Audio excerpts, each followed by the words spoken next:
Hi, I'm Travis McDonald, Director of Architectural Restoration at Poplar Forest, and today we wanted to talk about the moldings in the house. Moldings were much more important in Jefferson's time than they are today, and every inch of the moldings in the house were important to Jefferson and had some lineage, in his case, back to classical Roman times.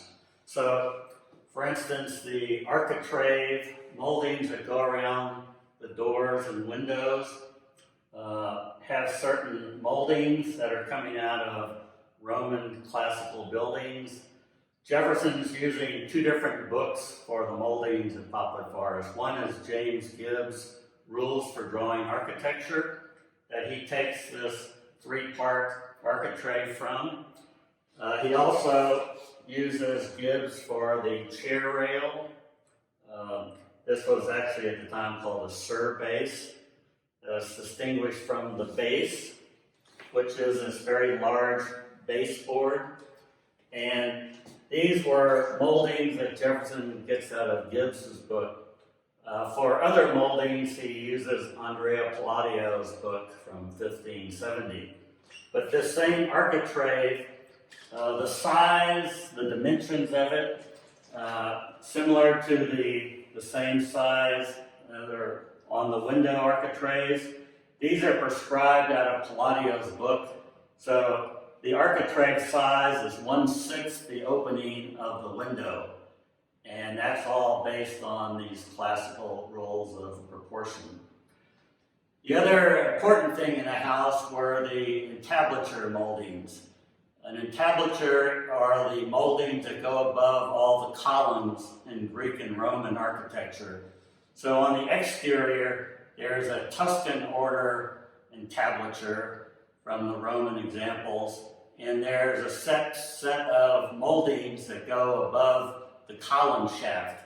So inside the house, there's an imaginary column that sits right here on the chair rail, and it's proportioned for the entablature moldings up at the top of the wall, which again would be above a column.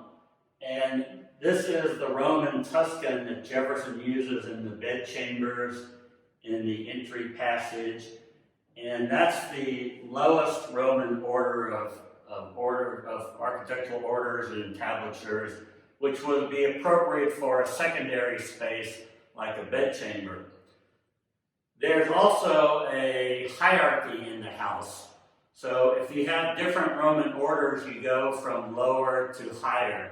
So from the bedchamber or the entry passage, we're going to go into the middle room where we jump up an order. So here we're in the dining room in the middle of the house, and we've moved from a Tuscan order when we came in the front door, or from a bedchamber, into a Doric order. Doric is one step higher than the Tuscan order in Roman orders of architecture.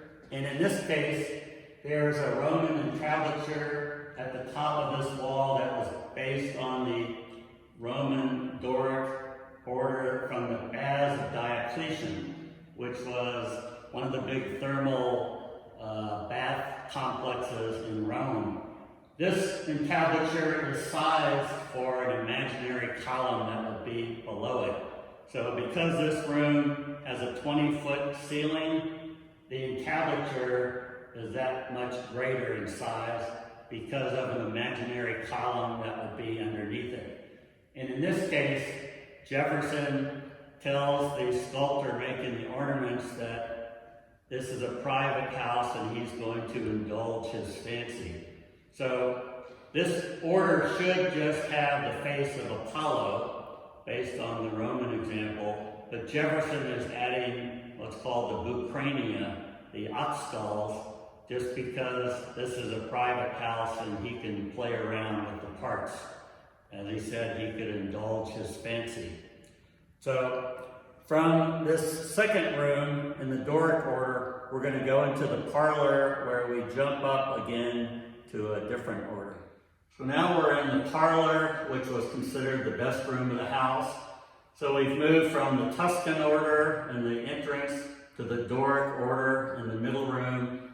Now we're in the third room, which is the Ionic order. This is the Roman Ionic order that Jefferson uses for the entablature in here, which is based on a temple called Fortuna Virilis, which was a very small temple in Rome that he sees in his architectural books.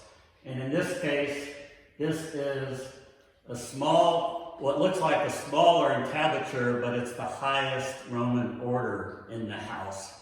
And this would be appropriate for this room, which was considered the best room, the parlor, the drawing room, which also doubled as the library.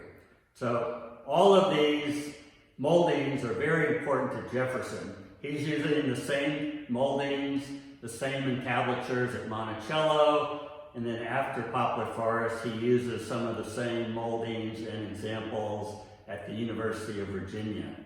And so all of these things we are putting together, making all the wood moldings by hand, using antique tools, and crafting them in the same way that John Hemmings and his 3 nephew apprentices originally crafted these for the house.